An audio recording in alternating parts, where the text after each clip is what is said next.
विधेयक 2026 में जो चर्चा हुई, इसमें आपने बोलने का मुझे मौका दिया। शपथ जी, ये केवल एक विधेयक पर नहीं बल्कि देश के करोड़ों श्रमिकों के भविष्य पर चिंता की बात, और उस पर सारे वक्ता आज बोल रहे हैं। महोदय, सच है कि उद्योगों को सरल नियम चाहिए, ये भी सच है कि निवेश और रोजगार बढ़ने की सुधार की आवश्यकता है, लेकिन मेरा सरकार से प्रश्न है कि क्या सुधार का अर्थ श्रमिक अधिकारों को कमजोर करना है? क्या विकास का अर्थ सामाजिक सुरक्षा का क्षरण है? मैं आपके माध्यम से सरकार को कहना चाहता हूं कि ये विधेयक तकनीकी संशोधन के नाम पर श्रमिक अधिकारों को और कमजोर करने की दिशा में एक और कदम है। सरकार ये कहती है कि स्पष्टता के लिए, तो देश भर के ट्रेड यूनियन क्यों इसका विरोध कर रहे हैं? क्या कारण है कि श्रमिक असुरक्षित महसूस कर रहे हैं? सावत जी, सरकार का तर्क है ये विधेयक छोटा सा है।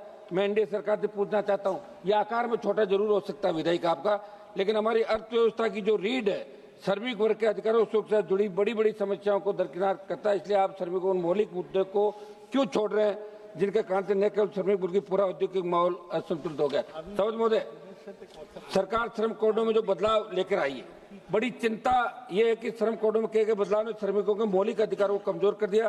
कई श्रमिक समूह अब अपने बुनियादी अधिकारों जैसे सामूहिक सौदेबाजी, उचित वेतन, संरक्षित नौकरी और हड़ताल के अधिकारों को खोते हुए महसूस कर रहे हैं। ये कोई छोटी बात नहीं, इसलिए सरकार को ऐसे बदलाव करने से पहले संविधान की मूल भावना का अध्ययन करने की आवश्यकता है।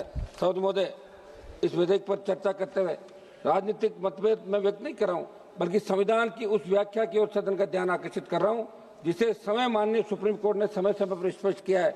अनुच्छेद 14 जो हमें समानता का अधिकार देता है, यदि श्रमिकों की परिभाषा संकुचित कर दी जाती है और बड़ी संख्या में कामगार कानूनी सुरक्षा से बाहर हो जाते हैं, समानता के सिद्धांत पर प्रश्न उठता है। तो महोदय, अनुच्छेद 19(1)(c) जो हमें संघ बनाने की अनुमति देता है, ट्रेड यूनियन बनाना और सामूहिक सौदेबाजी करना मौलिक अधिकार है। यदि हड़ताल के लिए कठोर पूर्व सत्य नोटिस अवधि और दंडात्मक प्रावधान अत्यधिक कड़े किए जाते हैं तो इस अधिकार को व्यवहार में निष्प्रभावी बना देता है। हड़ताल करने का अधिकार मजदूर का हथियार माना जाता है। इसलिए मेरा आग्रह है कि इसमें संशोधन आप करके और नए सिरे से विचार करें। अनुच्छेद 21 जो हमें जीवन और गरिमा का अधिकार देता है, और सुप्रीम कोर्ट ने अनेक निर्णयों में कहा कि जीवन का अर्थ केवल अस्तित्व नहीं बल्कि गरिमापूर्ण जीवन है। नौकरी की सुरक्षा, मनमानी छंटनी और विवाद निवारण में देरी ये गरिमा के अधिकार को प्रभावित करता है।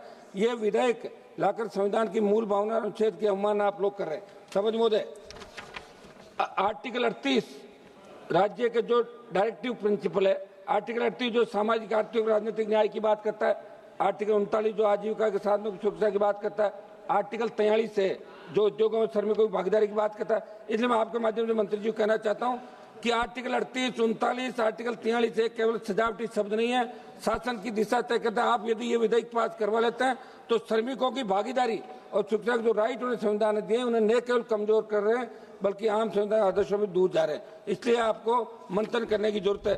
सावत महोदय, एक मिनट। सावत महोदय, मैं थोड़ा सा हमारे पे विशेष ध्यान रखें सर। राजस्थान के उद्योगों में सीमेंट फैक्ट्रियां, रिफाइनरी जैसे क्षेत्रों में मजदूरों के हितों के अवहेलना जुड़े कई मामले समय समय पर सामने आते हैं। वहाँ मौत हो जाती है, और अगर वो आंदोलन नहीं करेगा मजदूर तो उसकी बात कोई कॉर्पोरेट और दूसरे लोग नहीं मानेंगे। इसलिए आंदोलन के माध्यम से, हड़ताल के माध्यम से वो उस जो मृतक होता है, दूसरा होता है, उसको न्याय दिलाते हैं, मुआवजा देते हैं। मंत्री जी, मेरे राजस्थान की दूसरी बार को तो श्रम कानूनों में सुधार, श्रमिक पंजीकरण, सामाजिक सुरक्षा योजनाएं और सिलिकोसिस नीति सरकार द्वारा लागू की गई है, लेकिन जमीनी स्तर पर इनके प्रभावी क्रियान्वयन की आवश्यकता है। सबसे ज्यादा भ्रष्टाचार श्रम विभाग कार्यालयों में व्याप्त है।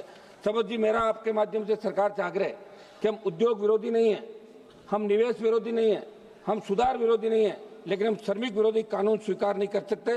भारत की अर्थव्यवस्था की रीढ़ मजदूर, कर्मचारी, कारखाना कर्मी, संविदा, श्रमिक, गीग वर्कर, इनके अधिकारों की रक्षा करना इस सदन का कर्तव्य है।